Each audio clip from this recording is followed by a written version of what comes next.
The auction block was stained with decades of tears and desperation, but 17-year-old Magnolia Hayes had run out of both.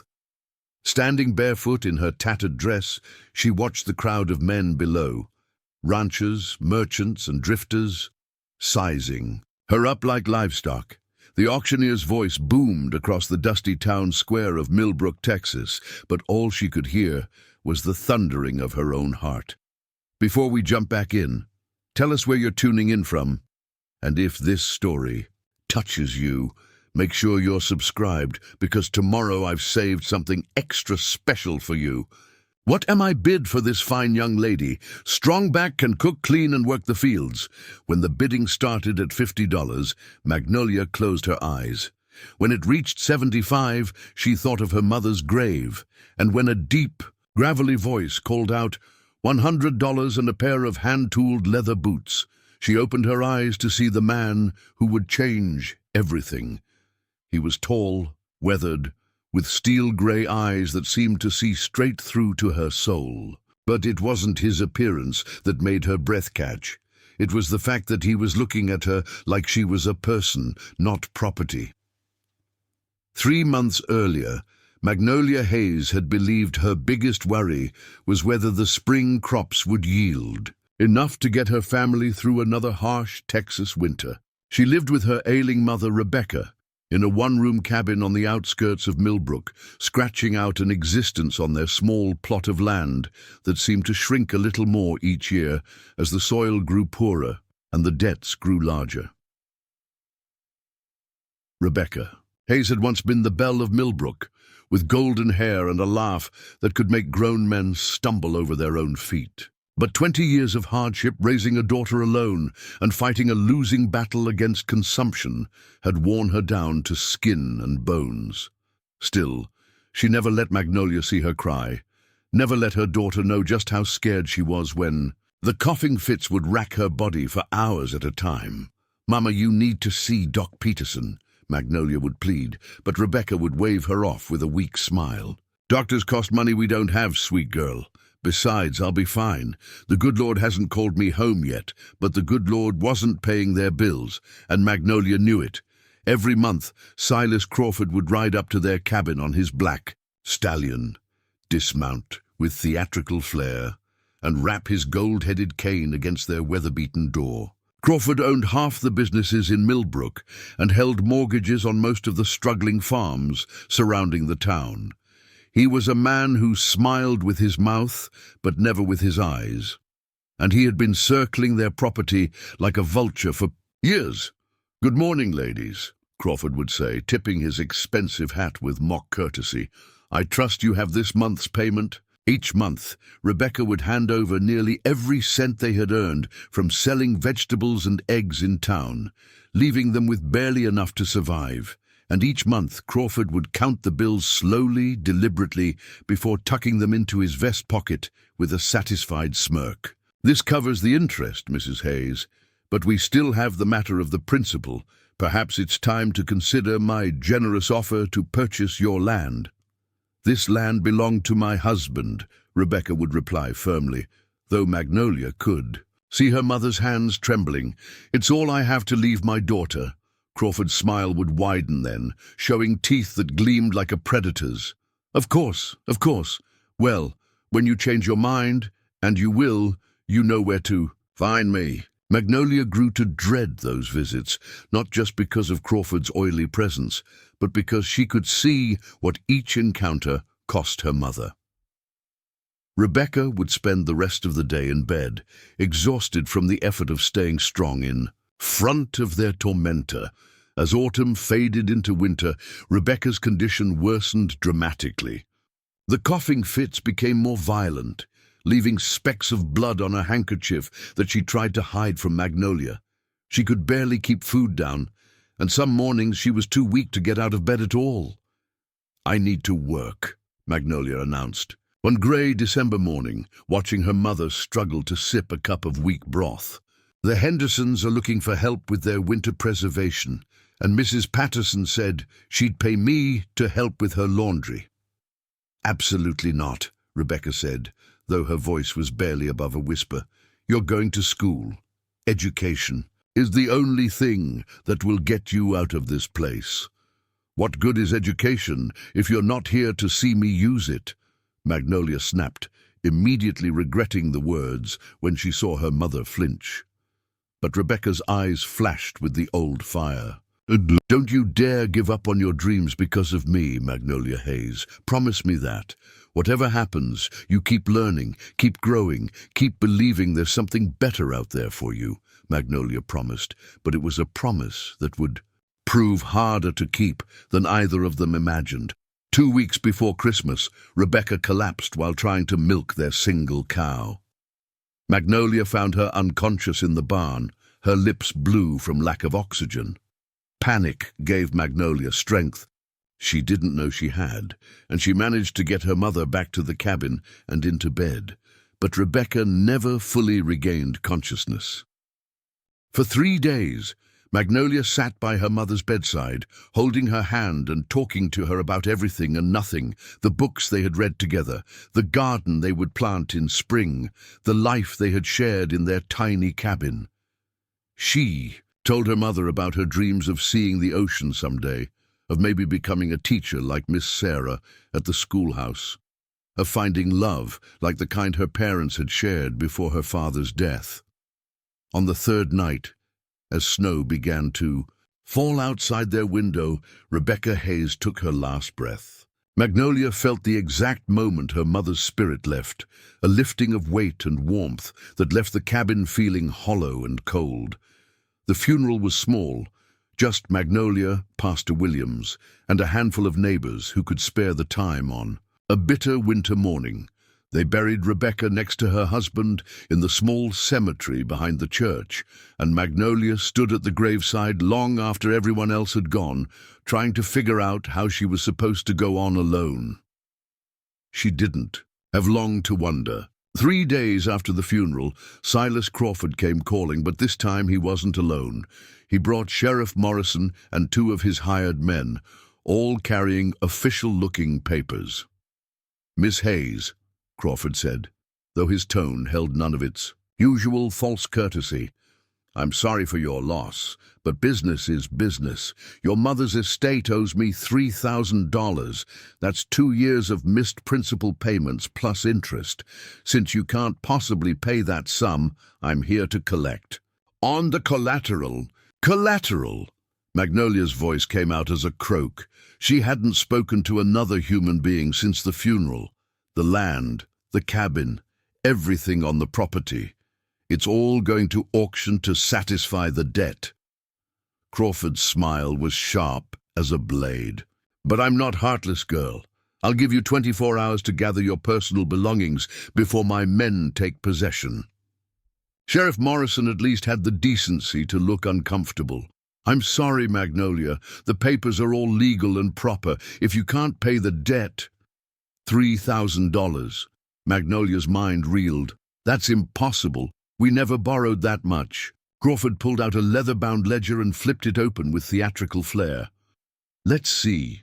Your mother borrowed $500 initially 5 years ago, at 12% annual interest, compounded monthly, plus late fees, collection, costs and administrative charges. Yes, it comes to exactly $3,215. The numbers swam before Magnolia's eyes. She had watched her mother make payments faithfully every month, had seen her scrimp and save and go without to meet Crawford's demands. How could they possibly owe even more money than when they started? "That's not right," she said, but her voice sounded small and lost even to her own ears. "I'm afraid it is, my dear. Your mother, God rest her soul, was never very good with figures." Crawford snapped the ledger shut. 24 hours, Miss Hayes. I suggest you use them wisely." After they left, Magnolia sat alone in the cabin that had been her entire world, trying to process what had just happened, everything her mother had worked for, everything her father had built, everything that connected her to her family and her past. Gone. Just like that. She spent that night going through her meager possessions, trying to decide what she could carry and what she would have to leave behind.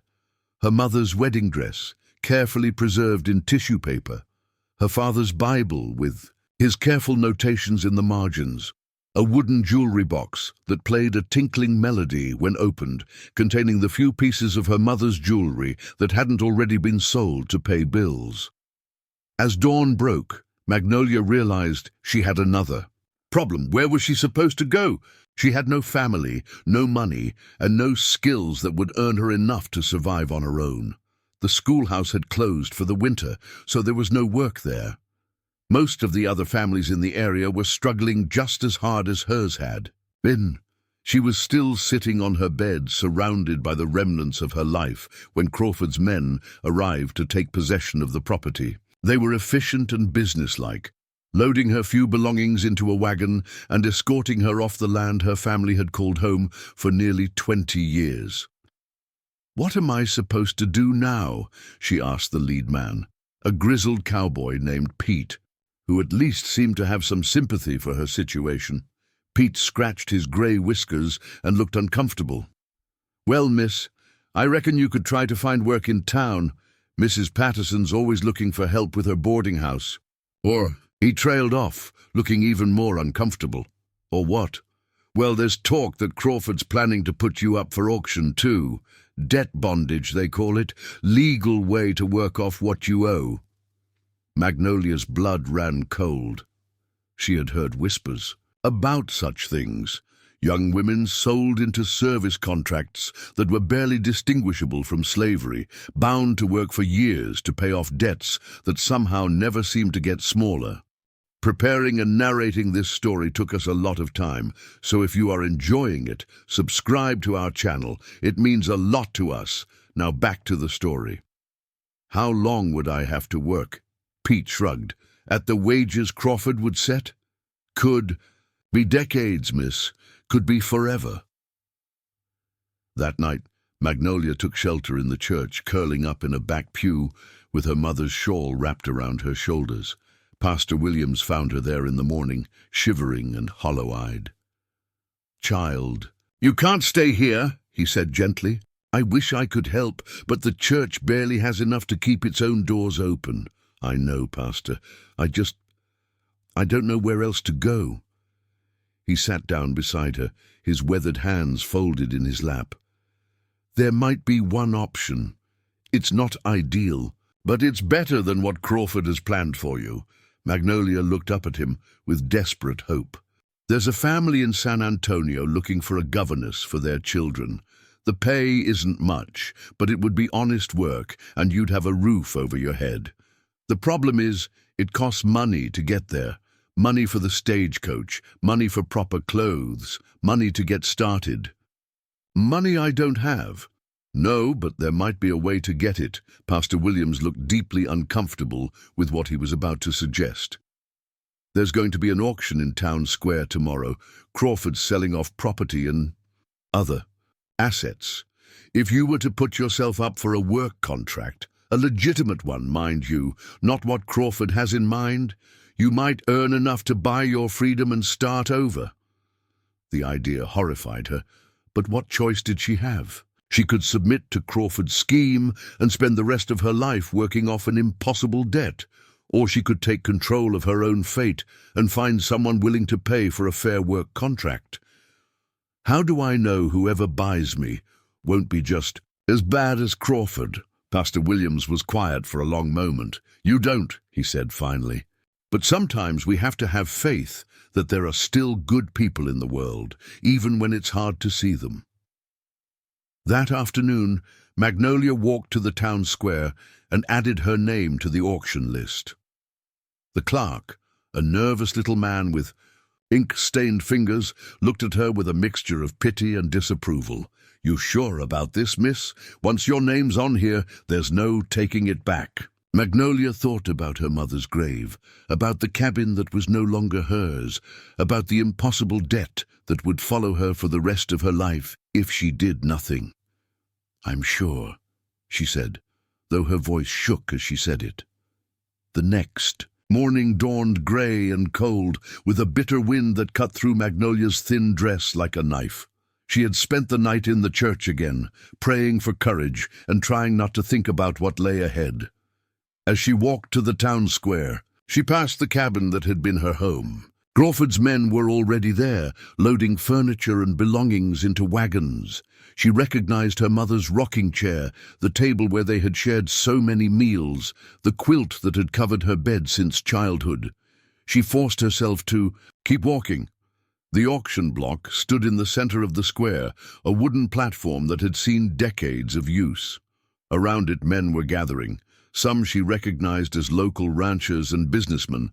Others were strangers who had ridden in from neighboring towns. They talked and laughed among themselves, examining the items up for sale as if they were shopping for livestock.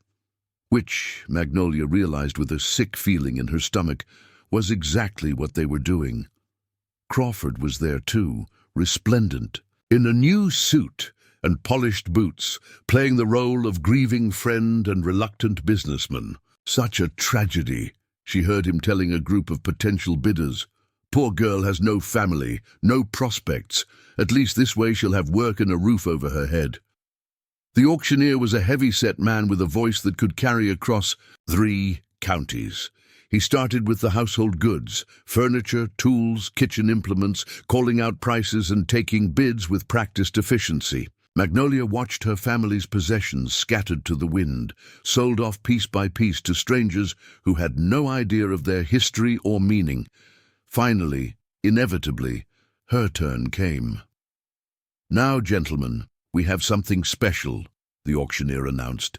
"Young lady strong and healthy, can cook, clean and work the fields. Contract length negotiable, starting bid $50. Magnolia climbed the steps to the platform on unsteady legs, her heart pounding so hard she thought it might burst from her chest. She looked out at the sea of faces below, some curious, some calculating, some openly leering. The bidding started. Slowly. $50 from a man she didn't recognize, $60 from Tom Henderson, whose wife had died the previous year and who everyone knew was looking for household help, $70 from a stranger in a fancy coat who looked like he might be from one of the big ranches. She tried to make herself small, tried to disappear into herself as the men below decided her fate with casual indifference. This was what it felt like to be property, she realized. This was what it meant to have no choices, no agency, no voice in what happened to your own life. The bidding stalled at $75. The auctioneer looked around hopefully, calling for more bids, but the crowd seemed to have lost interest. Going once, going twice, and then a voice cut through the morning air like a steel blade through silk. Deep, authoritative, and utterly confident. $100 and a pair of hand-tooled leather boots. Every head in the crowd turned toward the source of the voice. A man stepped forward from the back of the group, tall, broad-shouldered, with dark hair and steel-gray eyes that seemed to take in everything at once. He was dressed like a working cowboy, but there was something about him that commanded attention, that made the other men step aside as he approached the platform. Magnolia found herself staring at him, trying to read his expression. Unlike the other bidders, he wasn't looking at her like she was merchandise to be evaluated. He was looking at her like she was a person in trouble who needed help.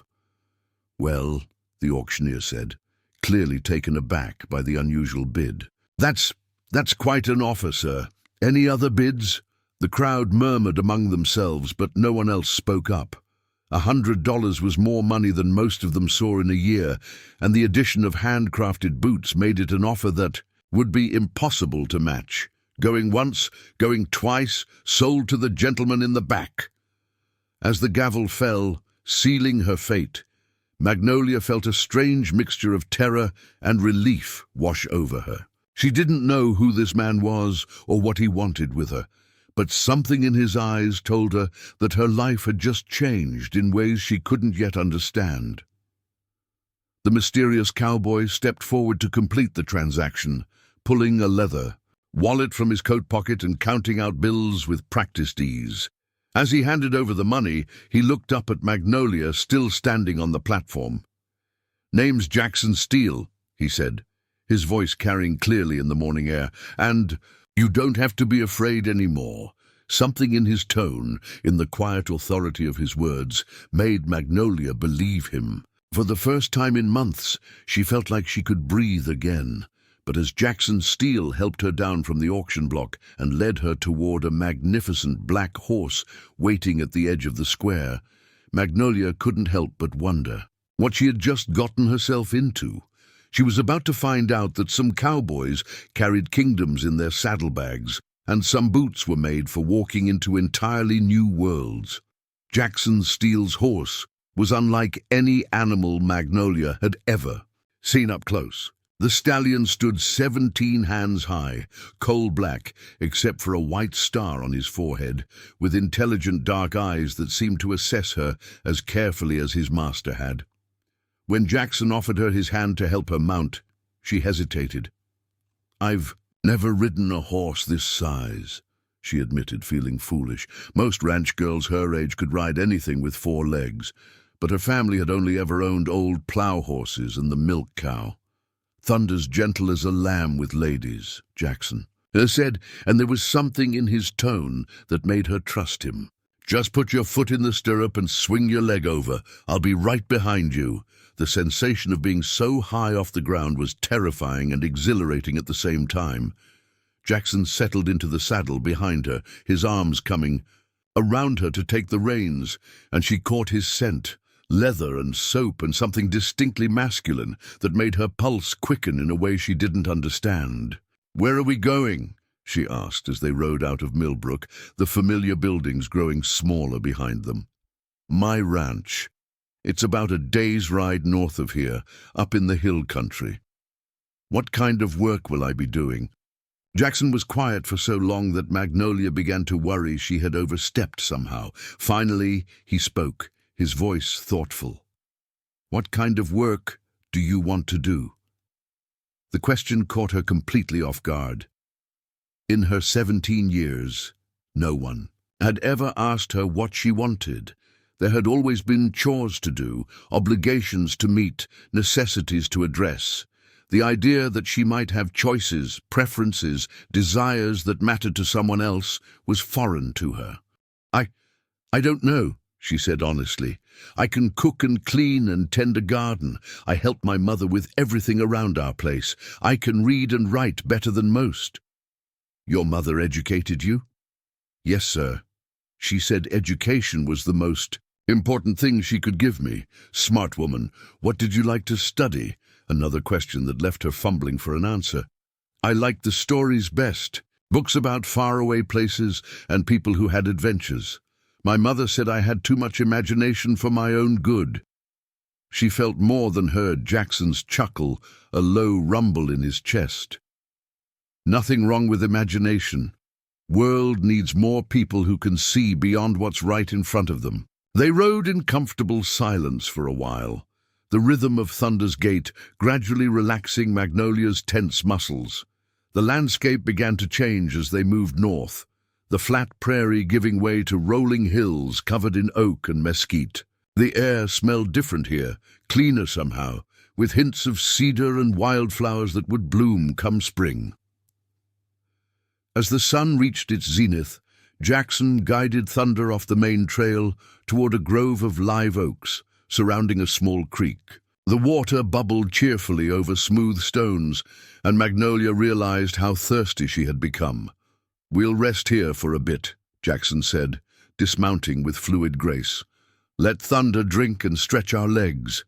He helped her down, his hands strong and sure at her waist, and she tried not to notice how her skin tingled where he touched her. This was her employer now, she reminded herself. She needed to maintain proper boundaries, no matter how kind he seemed. Jackson produced a cloth bundle from his saddlebags, unwrapping thick sandwiches of beef and fresh bread, along with apples that were still crisp despite the winter season. Magnolia's stomach growled audibly, reminding her that she hadn't eaten since the previous evening. "Go ahead," Jackson said, settling on a fallen log and gesturing for her to sit beside him. "You need to keep your strength up." The food was the best she had tasted in months. The beef was tender and well-seasoned, the bread soft and obviously fresh-baked. As she ate, Jackson asked her questions about her life, her family, her dreams for the future. Not the probing, invasive questions she had expected from someone who had essentially purchased her services, but genuine inquiries that suggested he actually cared about her answers. "Tell me about your parents," he said, biting into his apple. "My father died when I was 7. Pneumonia. My mother never remarried." Magnolia paused, realizing how little she actually knew about her parents' relationship. She always said he was the love of her life, that she'd rather be alone than settle for something less. Sounds like she was a woman who knew her own mind. She was. Maybe too much so. If she had been willing to marry Silas Crawford when he first started courting her, we might not have lost everything. Jackson's expression darkened. "Crawford was courting your mother?" "After my father died, yes. He offered to take care of us, said he'd adopt me as his own daughter. But Mama couldn't stand him, said there was something cold about his eyes, something that made her skin crawl." "Smart woman," Jackson muttered, and there was an edge to a voice that made Magnolia look at him sharply. "You know Crawford? We've had dealings."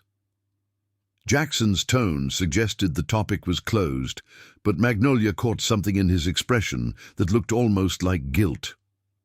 They resumed their journey as the afternoon sun began its descent toward the western horizon. The hills grew steeper and more rugged, covered in dense thickets of cedar and oak that would provide perfect cover for wildlife.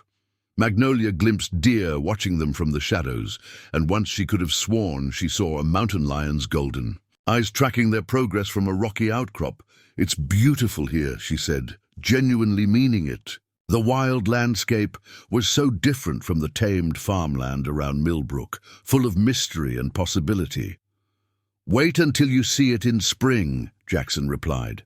"The whole hillside turns purple with bluebonnets, and the creek runs so clear you can see the bottom 20 feet down."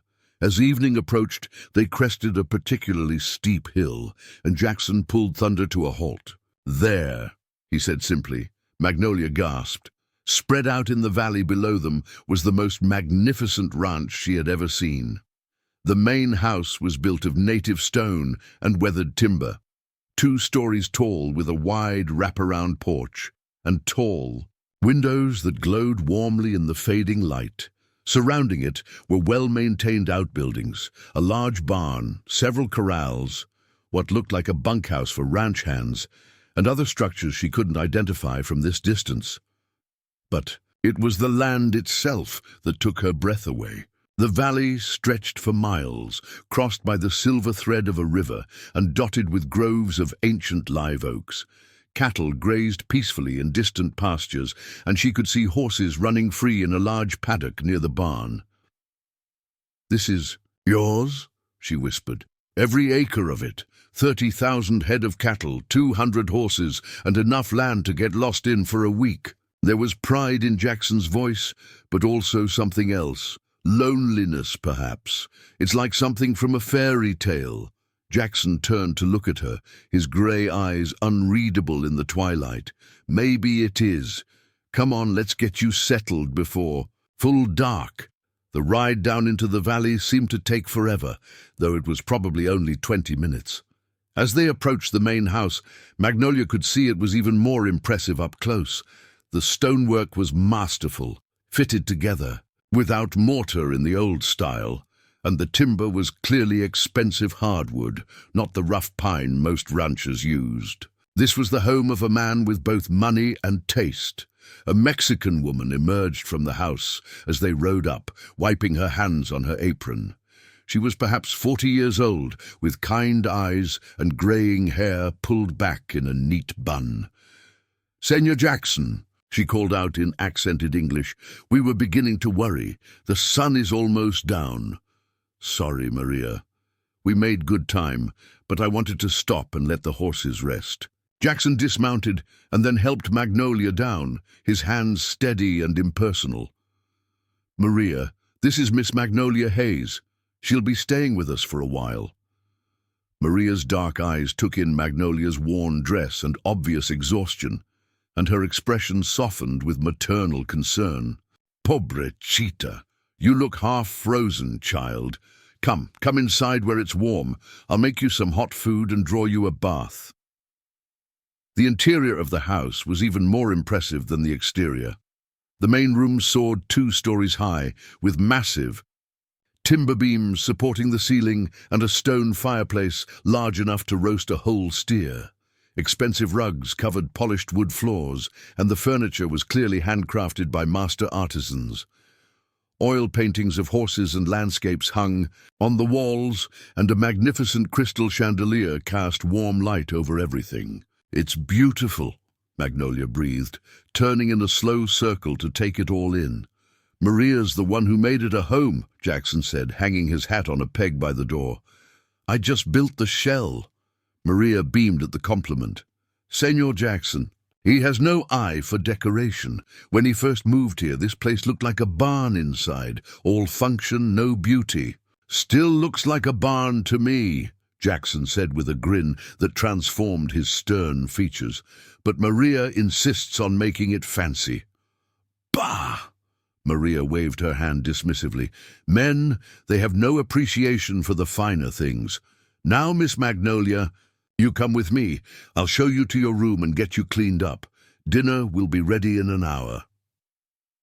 Magnolia followed Maria up a wide staircase to the second floor, which featured a long hallway with doors leading to what she assumed were bedrooms. Maria opened one of them and ushered her inside.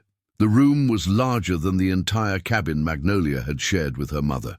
A 4-poster bed dominated one wall, made up with crisp white linens and a colorful quilt.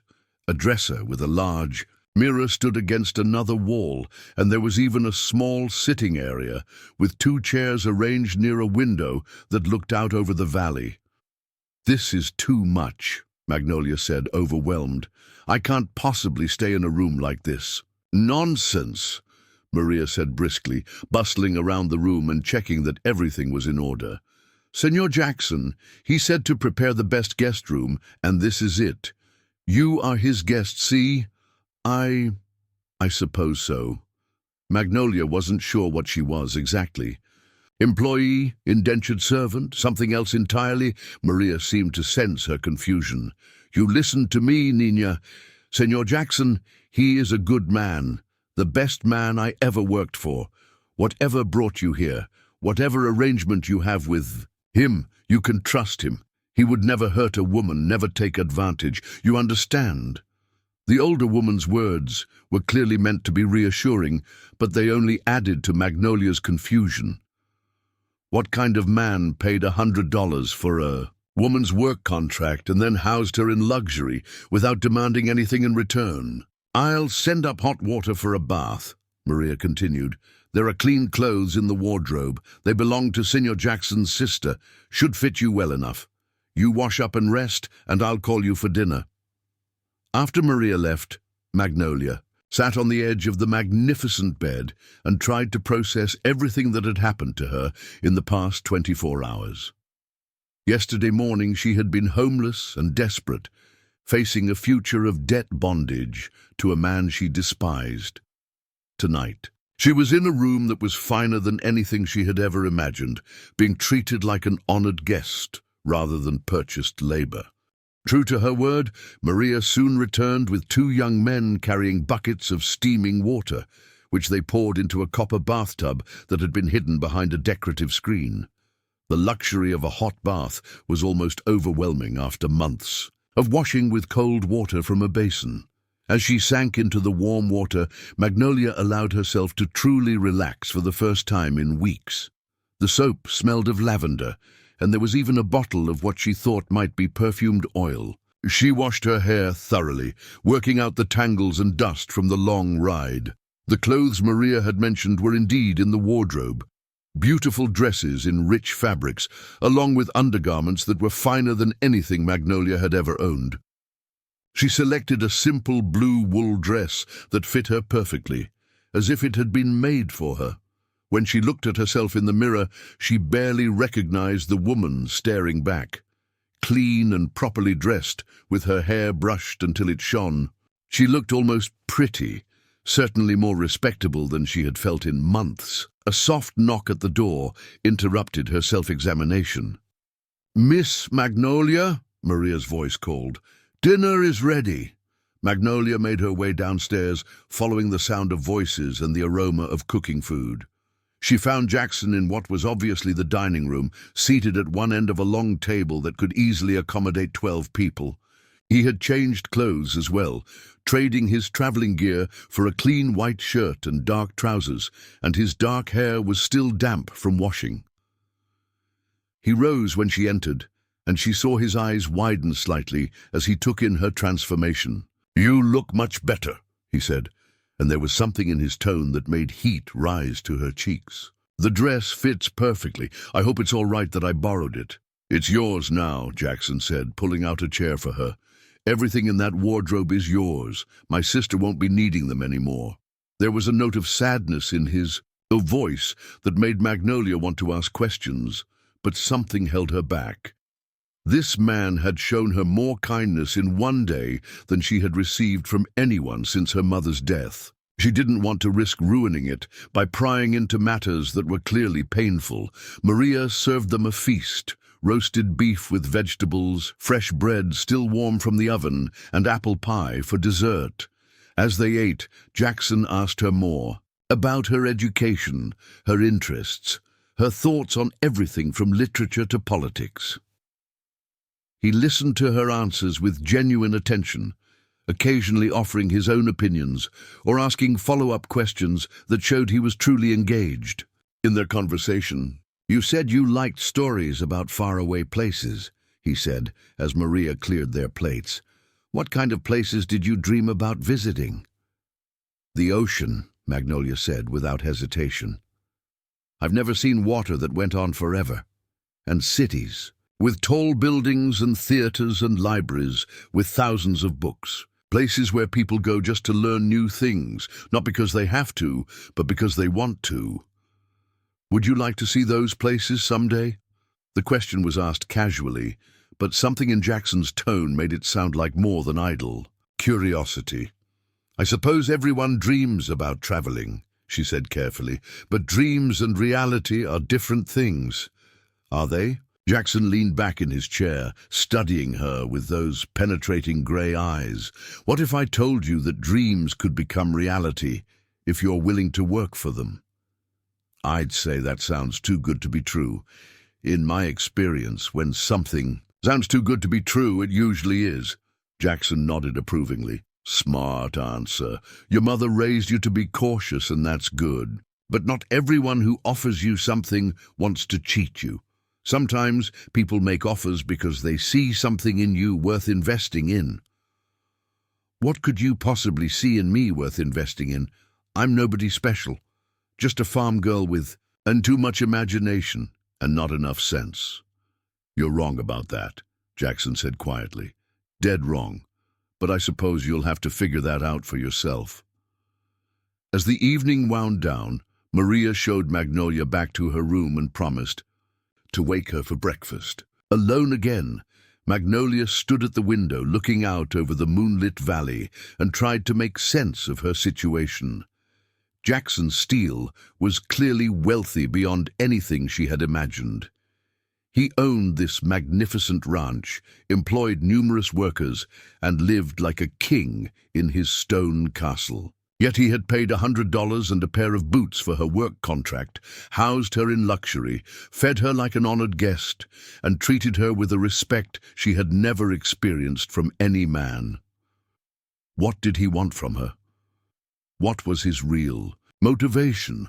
And why did she find herself hoping that whatever it was, she would be able to give it to him? Outside her window, she could hear the distant sound of cattle lowing and the occasional whinny of horses in the pasture. Night birds called to each other across the valley, and somewhere in the darkness, a coyote sang its lonely song to the moon. For the first time in months, Magnolia Hayes fell asleep without worrying about what tomorrow would bring. She was beginning to suspect that Jackson Steele's kingdom held more surprises than she could possibly imagine.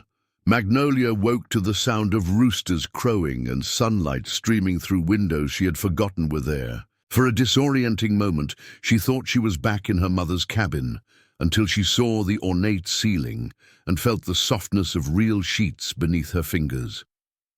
The events of the previous day came flooding back, and with them, a dozen questions that had kept her tossing and turning through the night.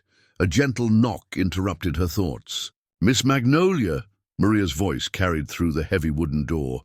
"Breakfast is ready when you are." "I'll be right down," Magnolia called back, though she felt anything but ready. Today would bring answers, she hoped, to the mystery of Jackson, Steele and his peculiar generosity.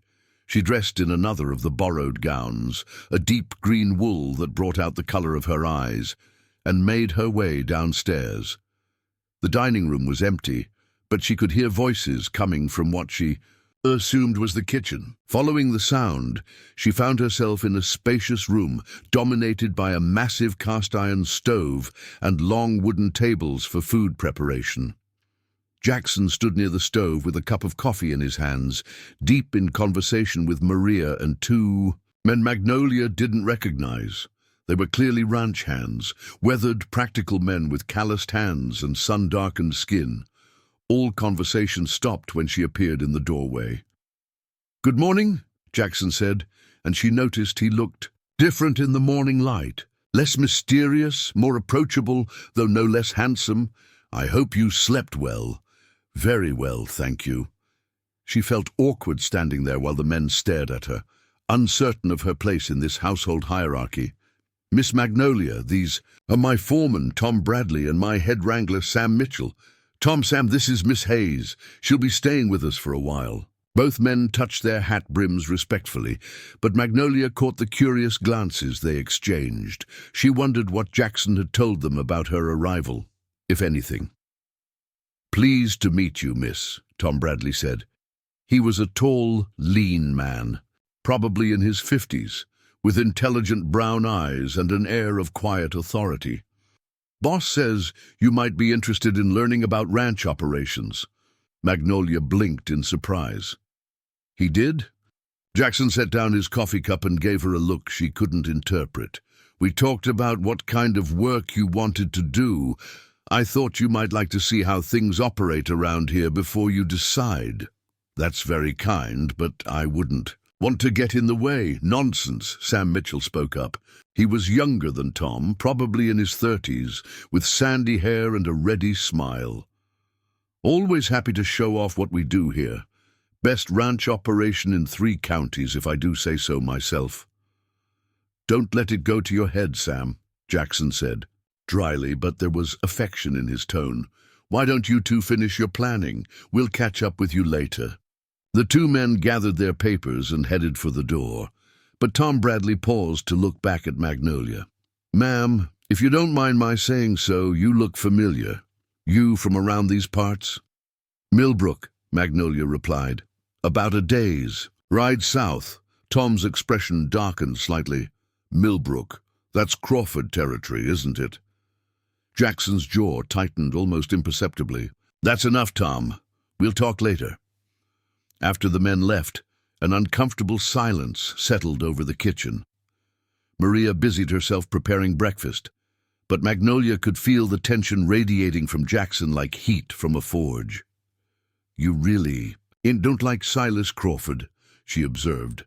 Jackson poured himself another cup of coffee, his movements sharp and controlled. "Let's just say we have a history." "What kind of history?" For a moment she thought he wouldn't answer. Then he set down the coffee pot and turned to face her fully.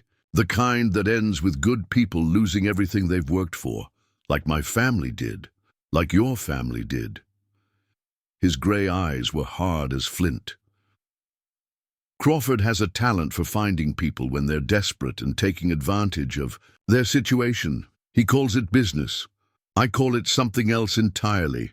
Maria set a plate of eggs, bacon, and fresh biscuits in front of Magnolia, along with a cup of coffee that smelled like heaven. "Eat," the older woman said firmly. "Whatever business you have with Crawford, it can wait until you have some food in your stomach."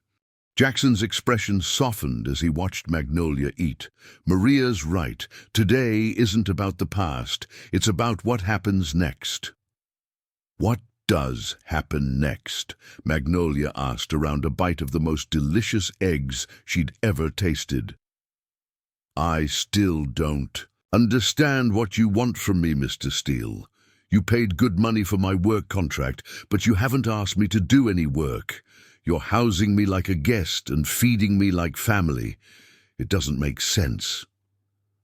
Jackson was quiet for a long moment, staring out the kitchen window at the activity in the ranch yard. Tell me something, Magnolia. What did you think of yesterday when we rode through the valley? I thought it was the most beautiful place I'd ever seen. And the house, the land, all of this? He gestured around them. I thought it was like something from a fairy tale. Too good to be real. Jackson nodded slowly. That's what I thought when I first saw it too. 5 years ago, this was nothing but scrub brush and rocky ground. Everyone said I was crazy to buy it, that nothing would ever grow here. But you proved them wrong. I had help. Good men like Tom and Sam and Maria to keep us all in line. But mostly I had a vision of what it could become. He turned back to face her, and his eyes were intense. Do you know what the hardest part was? Magnolia shook her head. Having no one to share it with. Building something beautiful and having no one who understood why it mattered. Something in his tone made her pulse quicken. Mr. Steele. Jackson. Please. Jackson, I don't understand what you're trying to say. I'm saying that sometimes a man builds a kingdom without thinking about whether he'll have a queen to rule it with him. The words hung in the air between them, like a challenge or a promise. Magnolia felt her cheeks burn with something that might have been hope or might have been fear. You don't know anything about me, she whispered. I know enough. I know you're educated and intelligent. I know you're brave enough to put yourself on an auction block rather than submit to Crawford's schemes.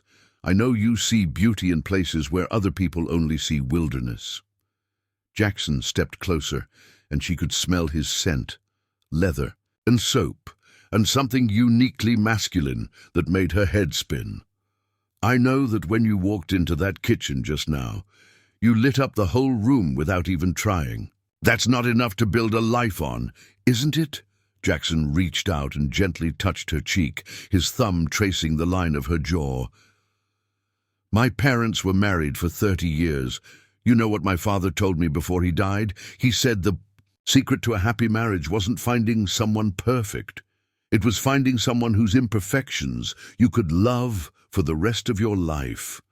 Magnolia's breath caught in her throat. Are you proposing to me? Jackson's hand dropped away, and he stepped back with a rueful smile. I'm saying that's the eventual goal, if you're willing. But I'm not fool enough to think you'd marry a stranger, no matter how desperate your circumstances are. I want you to get to know me and this place and decide for yourself whether it's something you could want. And if I decide it isn't, then I'll give you enough money to start over wherever you want to go. San Antonio, Dallas, even back east, if that's what you prefer. No strings attached. The offer was so generous, it took her breath away. Why would you do that for someone you barely... No? Jackson was quiet for a moment, and when he spoke, his voice was softer than she'd ever heard it. Because I've spent 5 years building this place into something worth having, and I've realized that all the land and cattle and fine houses in the world don't mean anything if you don't have someone to share them with. When I saw you on that auction block looking so brave and scared and proud all at the same time, I thought, maybe this is why I built it all. Maybe this is what I've been waiting for. Before Magnolia could respond, Maria cleared her throat loudly. Senor Jackson, you are embarrassing the poor girl. Save the romantic speeches for after she has had time to settle in, see? Jackson laughed, and the tension in the room eased. You're right, as always, Maria. I'm getting ahead of myself. He turned back to Magnolia with a more businesslike expression. For now, why don't you let Tom and Sam show you around the ranch? See how we operate here. Think of it as exploring. Your options. Magnolia nodded, though her head was still spinning from everything he'd said. A proposal.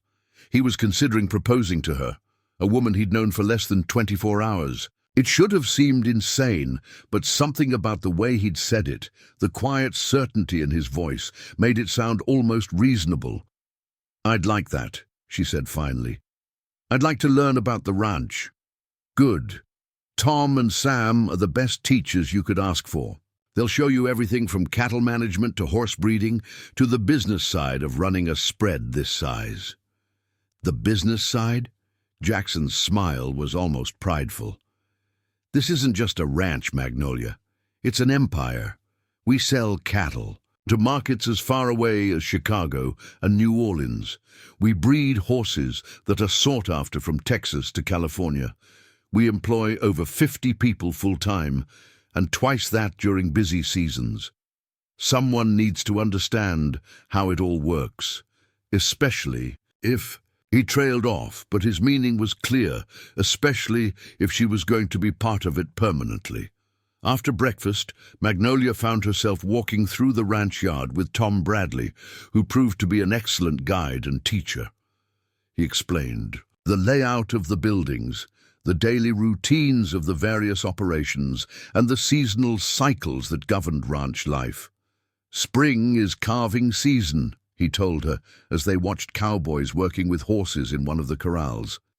"Every cow on the place will drop a calf between March and May. It's the busiest time of year and the most dangerous. Mama cows get protective and sometimes the birth doesn't go right. What happens then? Sometimes we lose the calf, sometimes we lose the cow, sometimes we lose both."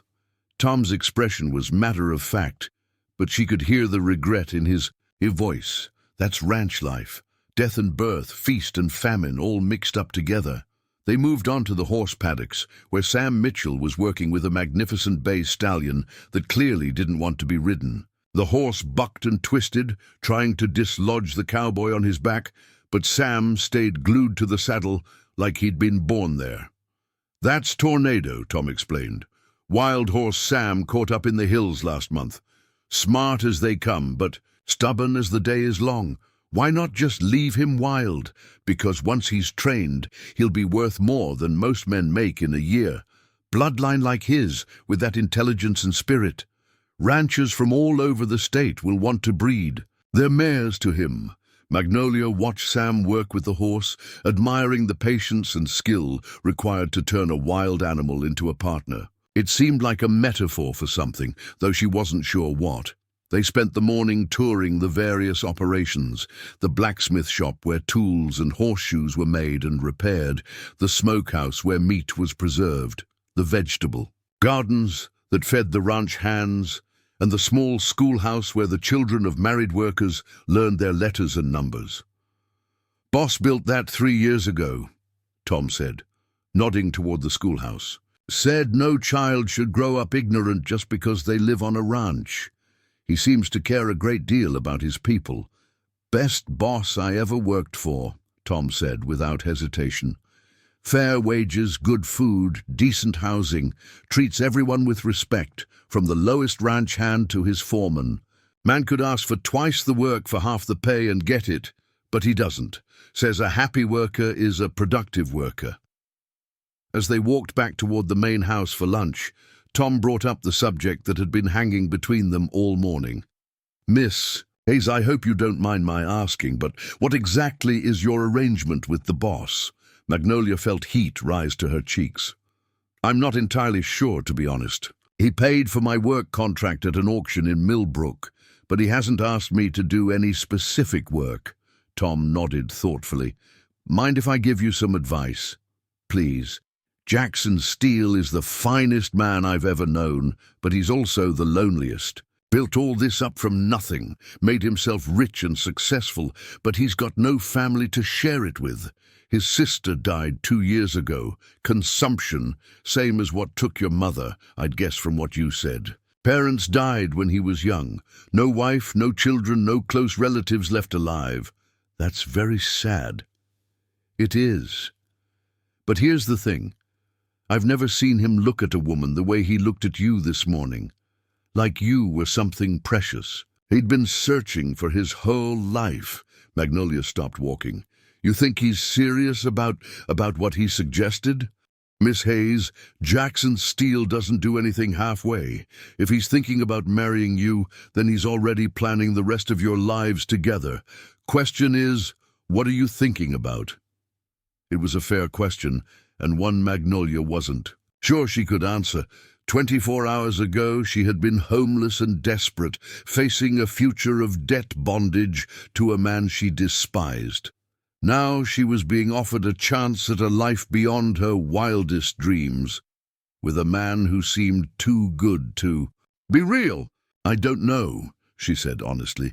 Everything is happening so fast. Yesterday I was nobody, and today I'm being treated like a lady. You are a lady, Tom said firmly. Don't let anyone tell you different. Birth and breeding matter less. Then character, and from what I can see, you've got plenty of that. They had reached the main house, and through the windows, Magnolia could see Jackson sitting at his desk in what appeared to be a study, poring over ledgers and correspondence. He looked up as they approached and smiled, and something warm unfurled in her chest at the sight of it. Tom's right about one thing, she murmured, more to herself than to her companion. Jackson Steele is a good man. The best, Tom agreed. Question is, are you brave enough to let yourself believe in good things? Again? As they climbed the steps to the front porch, Magnolia found herself thinking about her mother's words on the subject of love. Rebecca Hayes had been willing to face poverty and hardship rather than marry a man she couldn't respect. She had held out for something real, something true, even when the practical choice would have been to settle for security. Now Magnolia faced the opposite choice. Jackson Steele was offering her everything: security, comfort, respect, and what might even become love. The practical choice would be to accept gratefully and never look back. But what if it was too good to be true? What if there was a catch she hadn't discovered yet? What if she was just trading one form of dependence for another? As Jackson looked up from his papers and smiled at her through the window, Magnolia realized that the biggest risk might not be trusting him. The biggest risk might be trusting herself to be worthy of everything he was offering. 3 weeks had passed since Magnolia's arrival at the ranch, and she was beginning to understand why Jackson called it a kingdom. Every morning brought new discoveries: hidden meadows where wildflowers would bloom in spring, ancient oak groves that had stood for centuries, limestone caves that sparkled with underground pools. The land seemed endless, each ridge revealing another valley, each valley holding new wonders. She had fallen into a routine that felt surprisingly natural. Mornings were spent learning the business side of ranch operations from Jackson himself, who proved to be a patient teacher with an encyclopedic knowledge of cattle breeding, market prices, and land management. Afternoons found her working alongside Maria in the house or helping Tom and Sam with lighter ranch duties, mending tack, organizing supplies, even assisting with the gentler horses.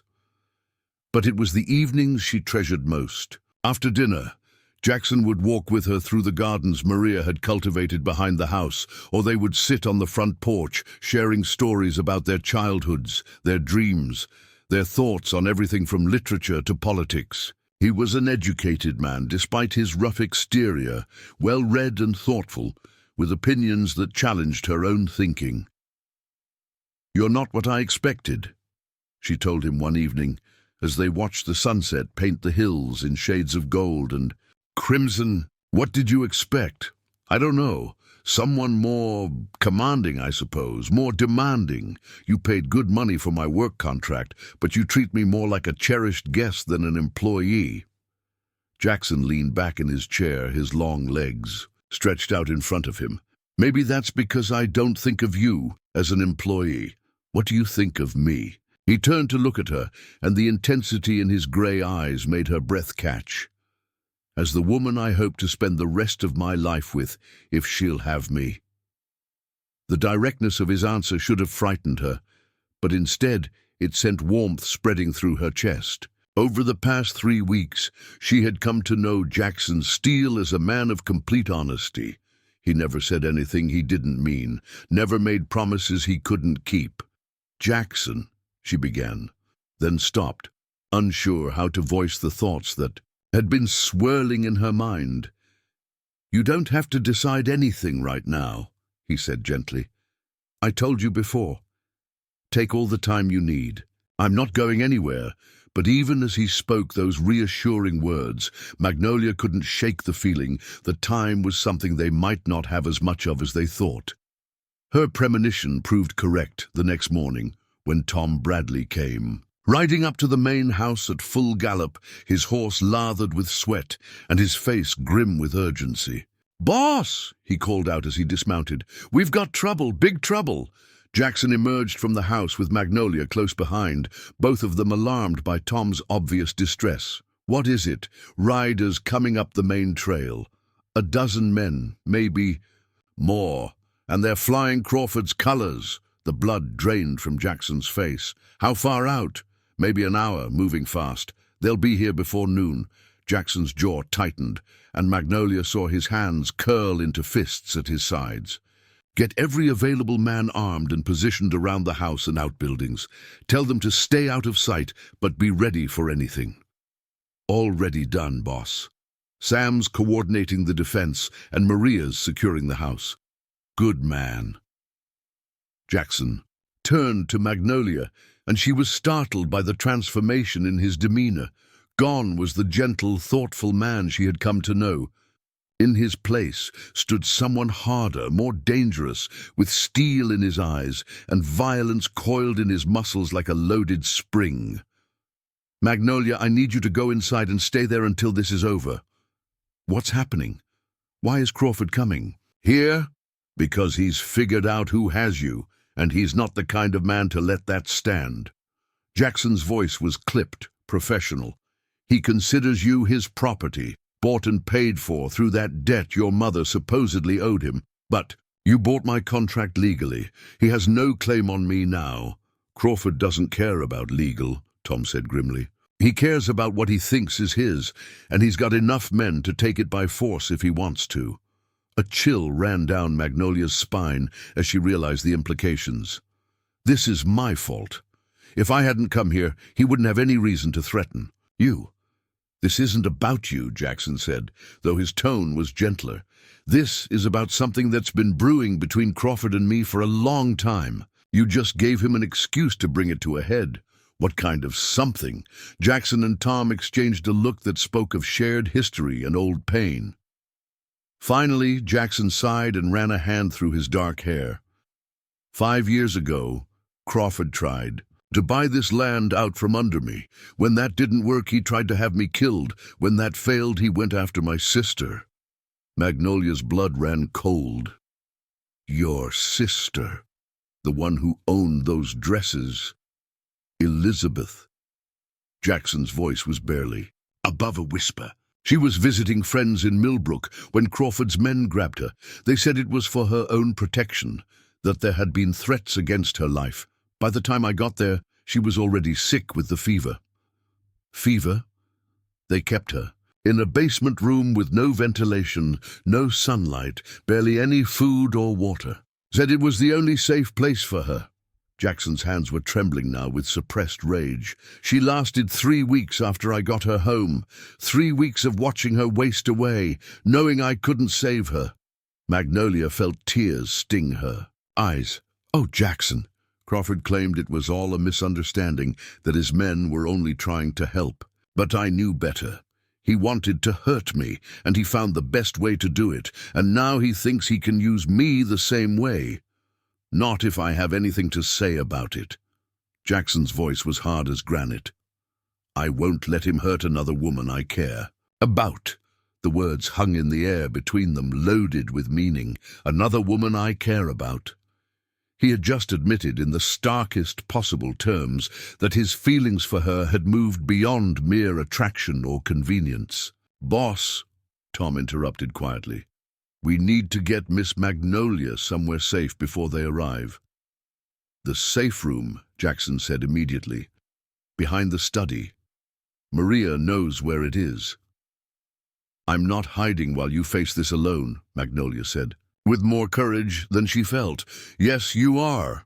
Jackson's tone brooked no argument. "This is exactly what Crawford wants, to put you in danger so he can either rescue you and claim you're grateful, or watch me get killed trying to protect you. I won't give him either satisfaction." Before Magnolia could protest further, Maria appeared at her elbow, gently but firmly taking her arm. "Perhaps she is." Crawford stood and began pacing behind his desk, his mind clearly racing through the implications.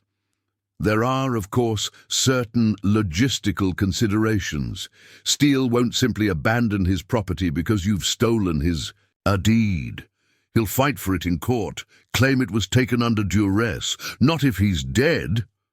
The words hung in the air between them like a curse. Crawford stopped pacing and stared at her with something approaching respect. "My dear Miss Hayes, you continue to surprise me. I was under the impression that you had developed feelings for Mr. Steele." Magnolia shrugged, with what she hoped looked like callous indifference. "Feelings don't pay bills or put food on the table. Jackson Steele is a romantic fool who believes in fairy tales. I prefer to deal with reality, and the reality is that he's outnumbered and outgunned. When you return to his ranch tonight, he'll resist. Men will die.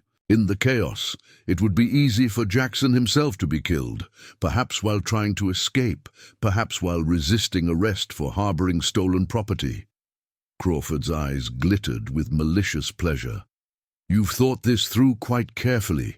I've had time to think about very little else. The question is, are you prepared to make this deal? Or would you rather continue your siege and risk Jackson finding some way to turn the tables on you?" For a long moment, Crawford was silent, weighing options and calculating odds.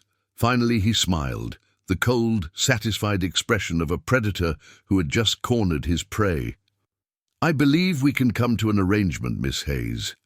But I have one additional condition, which is, you'll return to the ranch with me tonight.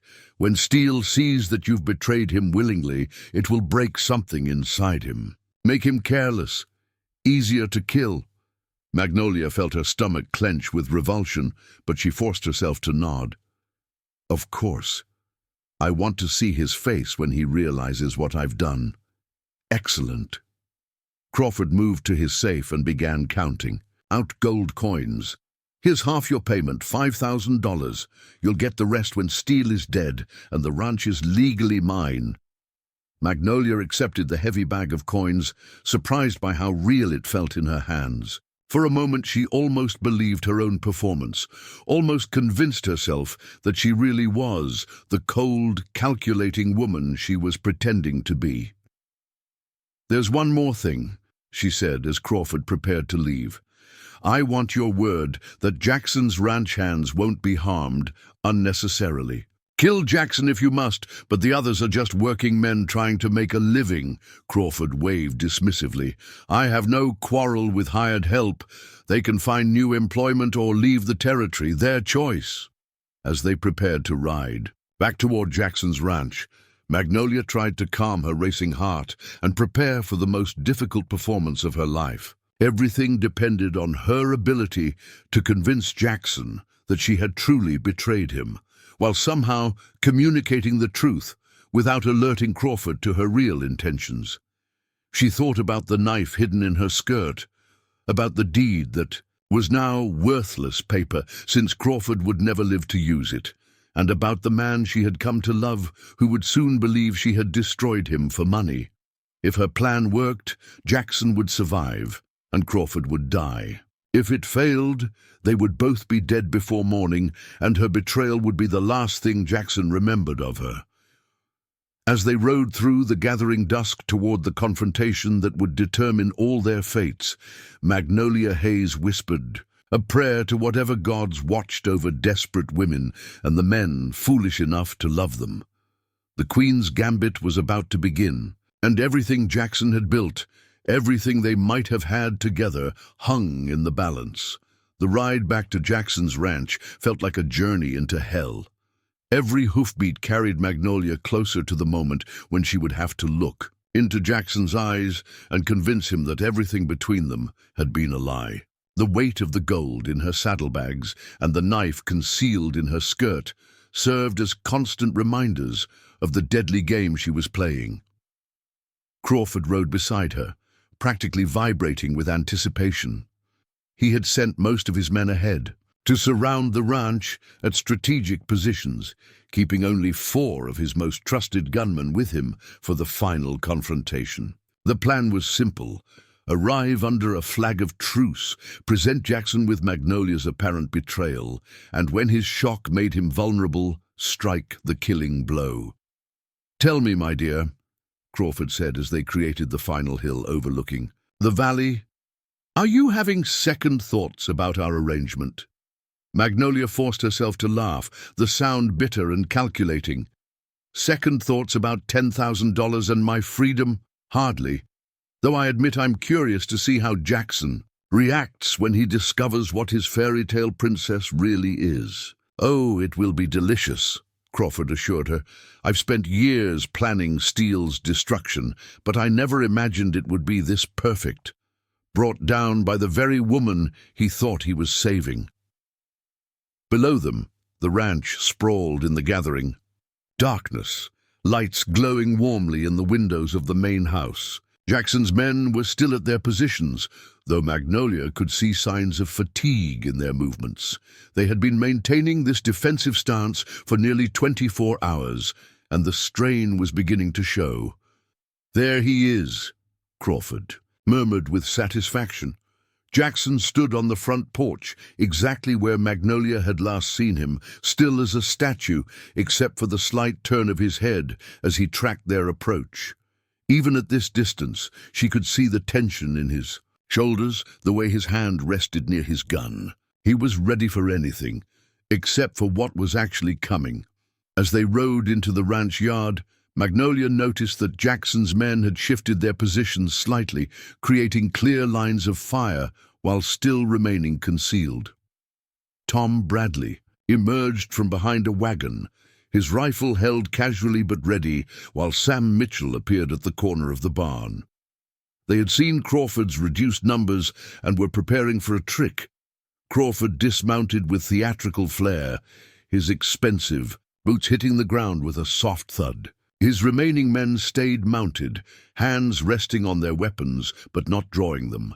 The message was clear: they were here to talk, but they were ready for violence if negotiations failed.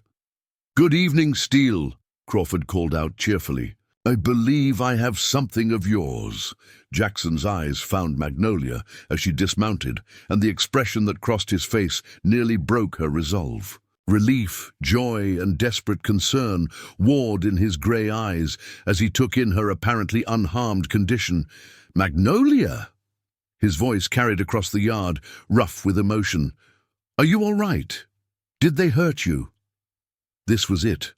The moment when she had to become someone else entirely, had to find the strength to destroy the man she loved in order to save him. Magnolia lifted her chin and looked at Jackson with all the cold disdain she could muster. "I'm perfectly fine, Jackson. Better than fine, actually." Something in her tone made Jackson stiffen. "What do you mean?" "I mean, I've finally come to my senses about this ridiculous situation." Magnolia walked forward until she was standing beside Crawford, the symbolic gesture clear to everyone watching. "Did you really think I would be content to play house with you forever? A man who bought me like livestock?" The color drained from Jackson's face. "Magnolia, what are you saying?" "I'm saying that Mr. Crawford has made me a much better offer than $100 and a pair of boots." She pulled the bag of gold from her saddlebag and let it fall to the ground with a heavy clink. $5,000, with another 5 to come, plus my complete freedom. All I had to do was bring him this. She pulled the ranch deed from her bodice and handed it to Crawford with a flourish. Jackson's eyes widened in shock as he recognized the document that represented everything he had worked for. "You took that from my safe," he whispered, and the betrayal in his voice was like a knife to Magnolia's heart. "I took it from your desk drawer, actually. You really should be more careful with important documents." Her voice was steady, but inside she was screaming. "Did you think I wouldn't notice how much this place was worth? Did you think I was too stupid to realize that 30,000 acres was worth considerably more than any debt my family owed? I trusted you." Jackson's voice was barely audible, but it carried across the yard like a gunshot. "Your first mistake." Magnolia forced herself to smile, the expression feeling like broken glass on her face. "I learned a long time ago that trust is a luxury poor people can't afford. You taught me about business, Jackson, about profit and loss, about recognizing valuable opportunities. Congratulations. I'm an excellent student." Tom Bradley stepped you forward, his face dark with anger. "Boss, let me put a bullet in this lying witch right now." "No!" Jackson's voice cracked like a whip. "She's not to be harmed, even after what she's done." Tom's disbelief was evident even then. Jackson's eyes never left Magnolia's face, searching for some sign that this was all an elaborate ruse. "If this is what she wants, then she's free to choose it." Crawford chuckled with obvious delight.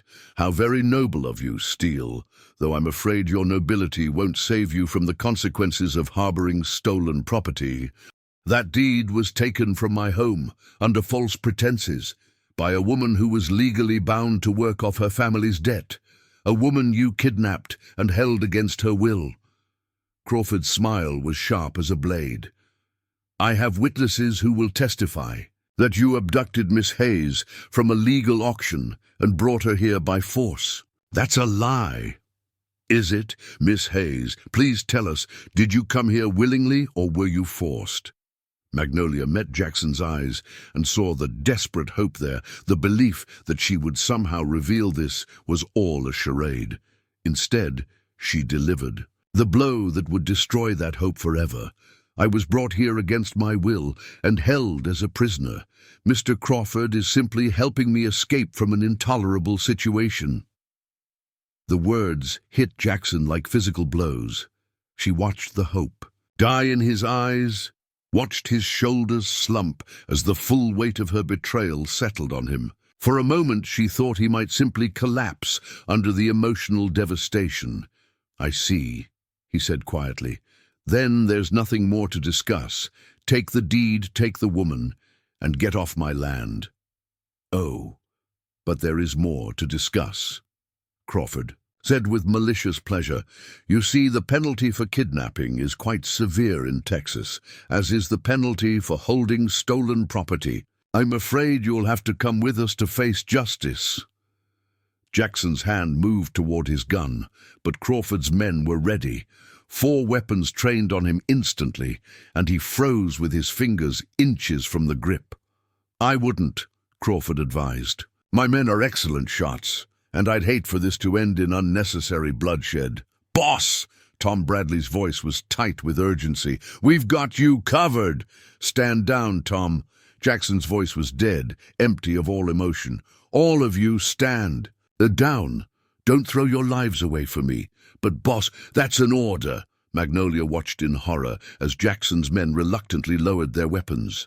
She had expected him to fight, had counted on his instinct for survival to keep him alive long enough for her plan to work. Instead, her betrayal had broken something fundamental inside him, leaving him vulnerable and defeated. Crawford was practically purring with satisfaction. "Excellent. Now, if you would be so kind as to remove your weapons and place them on the ground."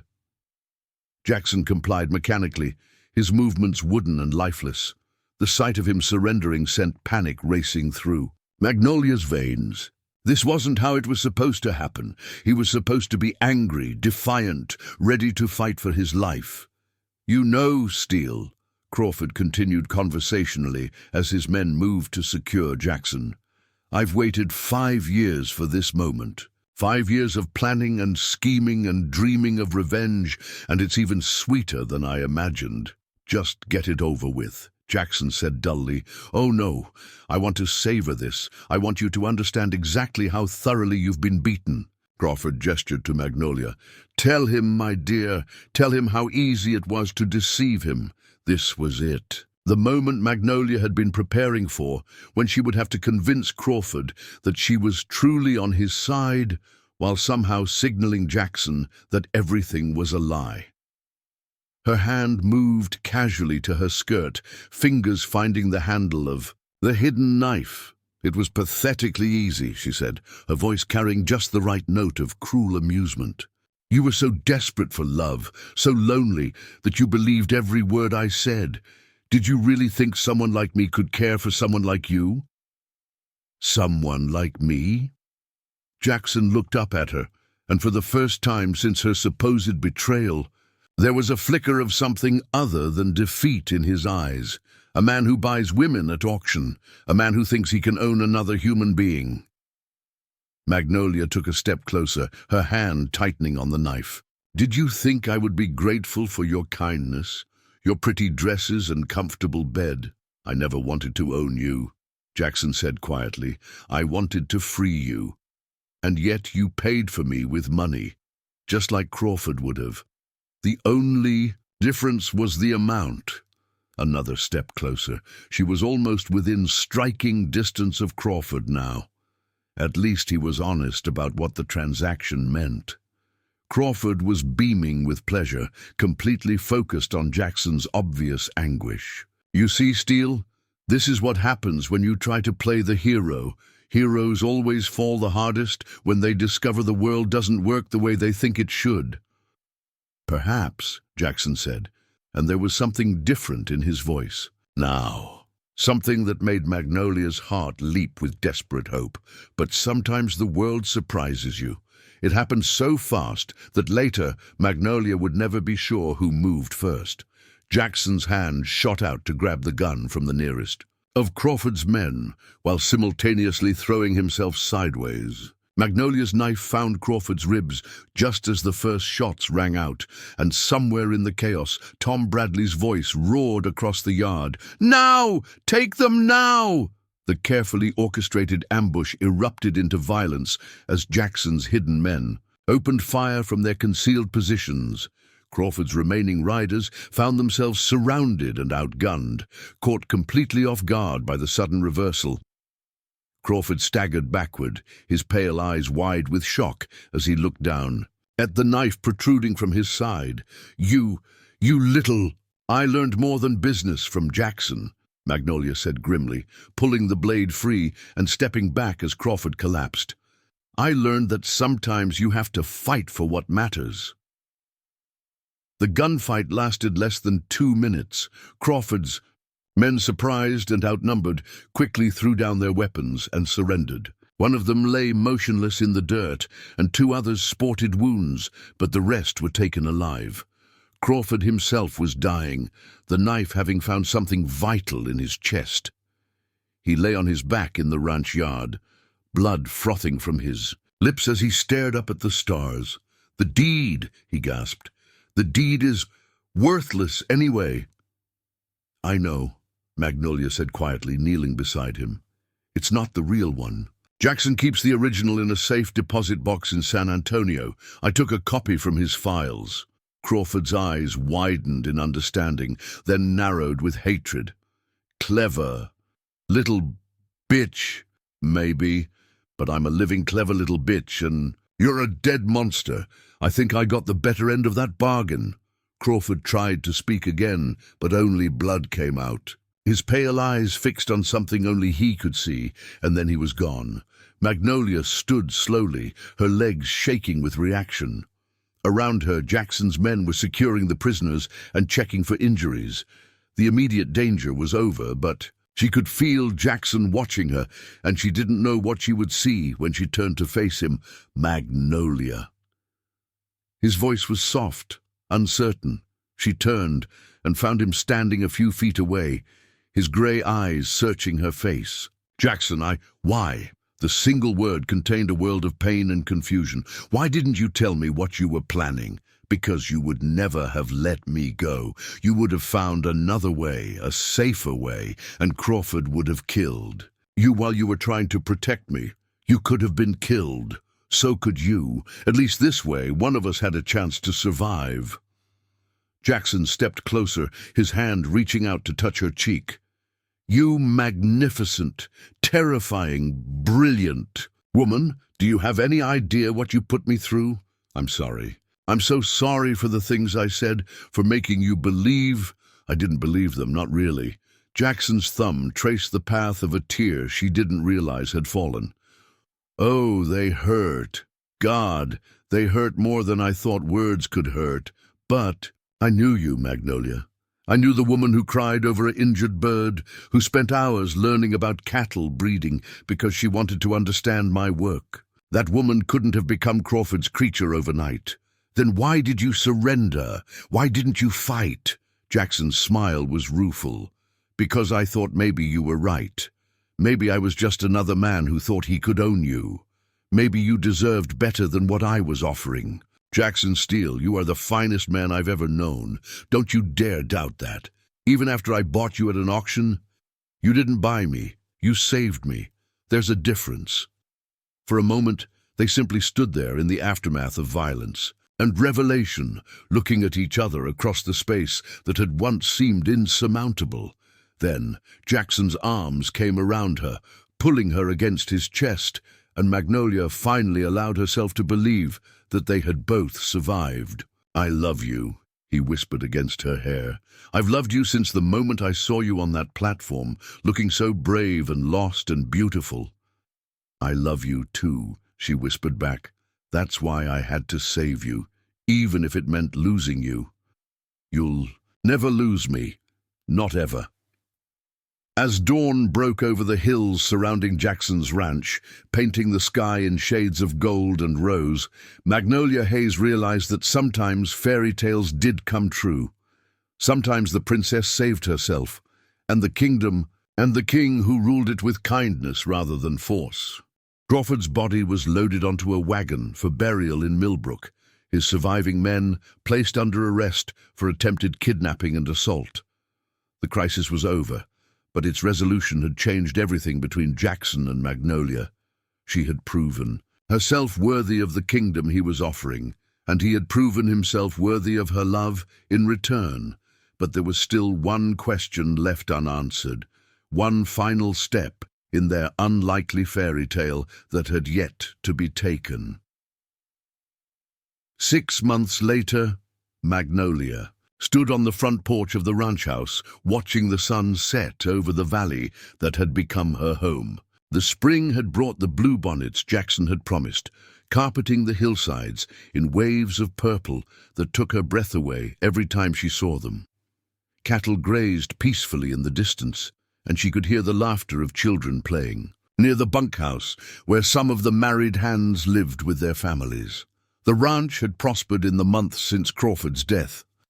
With his stranglehold on the local economy broken, other small ranchers and farmers had begun to thrive. Trade routes that had been monopolized were now open to fair competition. The town of Millbrook itself was transforming, with new businesses opening and a general air of hope replacing the previous atmosphere of fear and desperation. Jackson emerged from the house behind her, carrying 2 cups of coffee and wearing the relaxed expression that had become common since the crisis ended. The haunted look that had sometimes shadowed his eyes in those first weeks after Crawford's death was gone, replaced by a contentment that seemed to radiate from his very soul. "Penny for your thoughts," he said, handing her one of the cups and settling into the chair beside hers. "I was thinking about that day at the auction," Magnolia said, accepting the coffee gratefully. "How terrified I was, how certain I was that my life was over. And now I realize it was just the beginning." She turned to look at him, still amazed by the way his presence could make her feel safe and cherished and desired all at once. "Jackson, do you ever regret it? Paying so much for a woman you didn't even know?" Jackson's laugh was warm and genuine. "Best investment I ever made. Though I have to admit, those boots were a nice touch too." Magnolia smiled, remembering the beautiful hand-tooled leather boots that had been part of his unusual bid. She still had them, carefully preserved in tissue paper, though she wore them only on special occasions. They served as a reminder of how far she had come from the barefoot girl on the auction block. "Speaking of investments," Jackson continued, his tone becoming more serious, "I had an interesting conversation with the bank president in San Antonio yesterday." "Oh? He's been asking questions about you, specifically about your business acumen and whether you might be interested in joining the board of directors for the Regional Cattlemen's Association." Magnolia nearly choked on her coffee. "The board of directors? Jackson, I'm nobody special, just a farm girl who got lucky. You're the woman who outmaneuvered one of the most ruthless businessmen in Texas and saved a ranch worth hundreds of thousands of dollars. You're the woman who's been helping me expand our operations and negotiate better contracts with buyers in Chicago and New Orleans. You're the woman who convinced 3 neighboring ranchers to form a cooperative that's increased everyone's profits by 30%. It was true. In the months since Crawford's death, Magnolia had discovered that she had a natural talent for business and negotiation. What had started as casual conversations about ranch operations had evolved into her taking an active role in major decisions. Jackson had made her a full partner in all aspects of the ranch, and her contributions had been significant. "The board meets once a month in San Antonio," Jackson continued. "They're talking about establishing new trade agreements with eastern markets, maybe even expanding into railroad investment. They want someone with fresh ideas and proven results." "And you think I should consider it?" "I think you should do whatever makes you happy. If that's serving on boards and making deals that affect the entire cattle industry, then yes. If it's staying here and helping me run this ranch, then yes to that too. If it's something else entirely, then yes to that as well." Magnolia set down her coffee cup and turned to face him fully. "What about us? What about what we talked about?" The conversation she was referring to had taken place 3 months earlier, when Jackson had formally asked her to marry him. Not the half-joking, hypothetical proposal he had made during those first days at the ranch, but a serious, down-on-one-knee, ring-in-hand proposal that had left her speechless with joy. She had said yes, of course. How could she not? But they had agreed to wait before making any public announcements or setting a date. Both of them wanted to be certain that their feelings were based on more than gratitude and shared trauma, that what they had together could survive in the ordinary world of daily life and common concerns. "What about us?" Jackson reached for her hand, his fingers intertwining with hers. "Magnolia, I love you whether you're a rancher's wife or a business mogul or anything else you decide to become. What we have doesn't depend on you limiting yourself to make me comfortable. But the board position would require me to travel, sometimes for weeks at a time.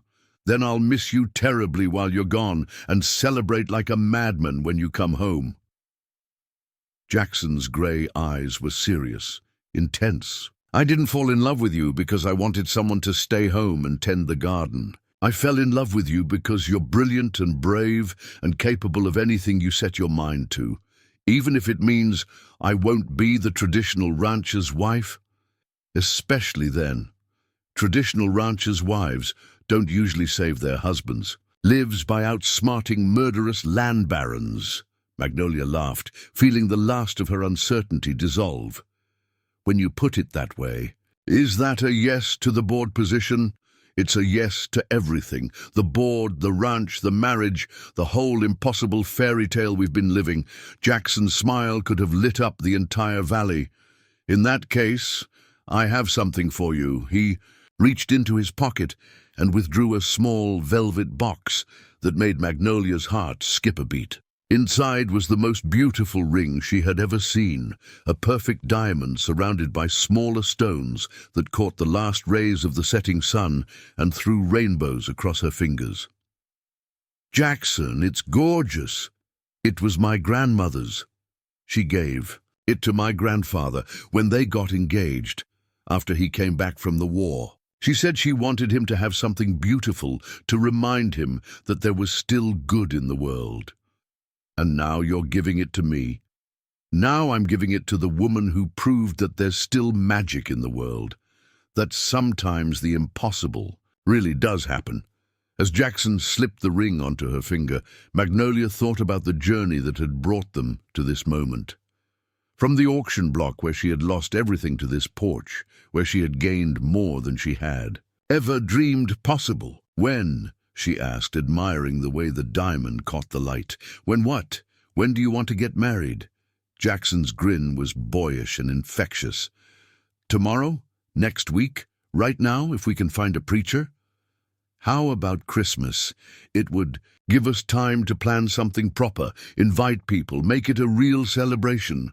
Christmas it is, though I have to warn you, by then half of Texas will know about us. News travels fast in cattle country, and a wedding like ours is going to be the talk of every ranch from here to the Mexican border."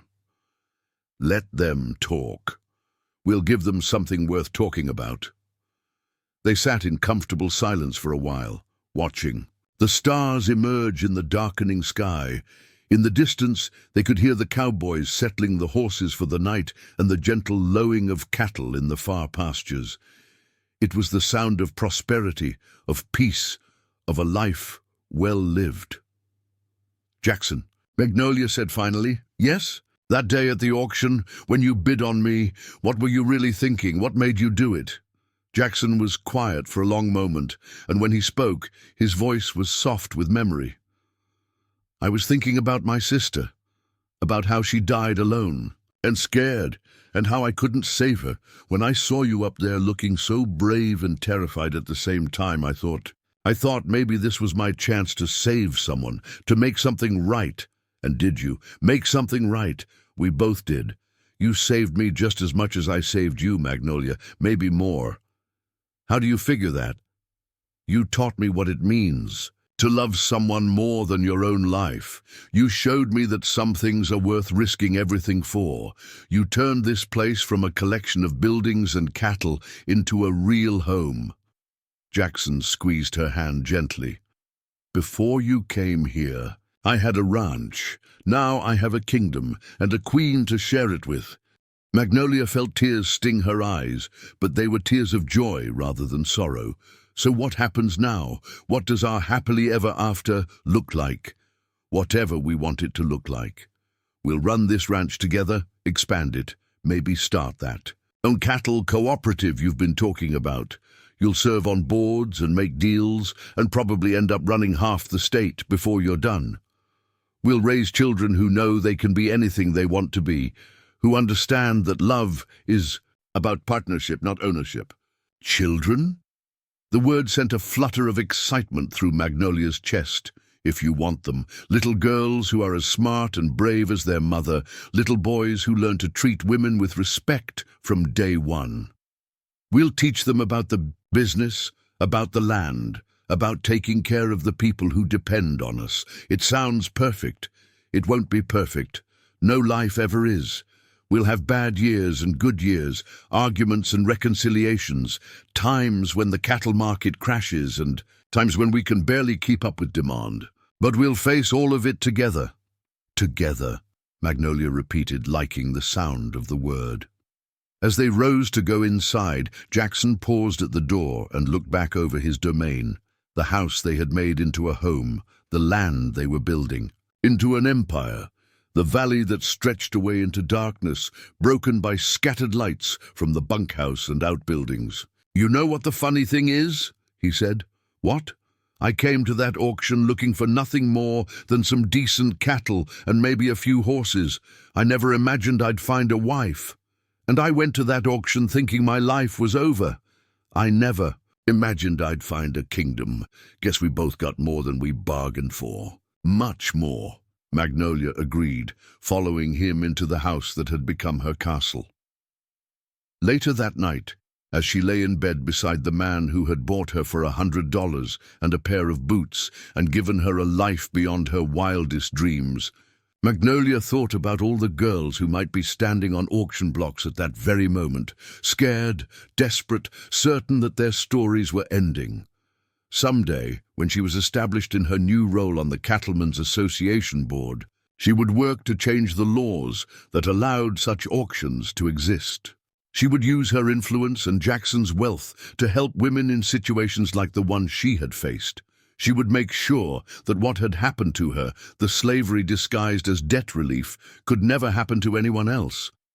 But for now, she was content to be exactly where she was, safe in the arms of the man she loved, wearing his grandmother's ring, in a house built on land that would someday belong to their children and their children's children. She had been sold for a pair of boots, but she had gained a kingdom, and if that wasn't a fairy tale ending, Magnolia Hayes Steele didn't know what was. The end up next. You've got 2 more standout stories right on your screen.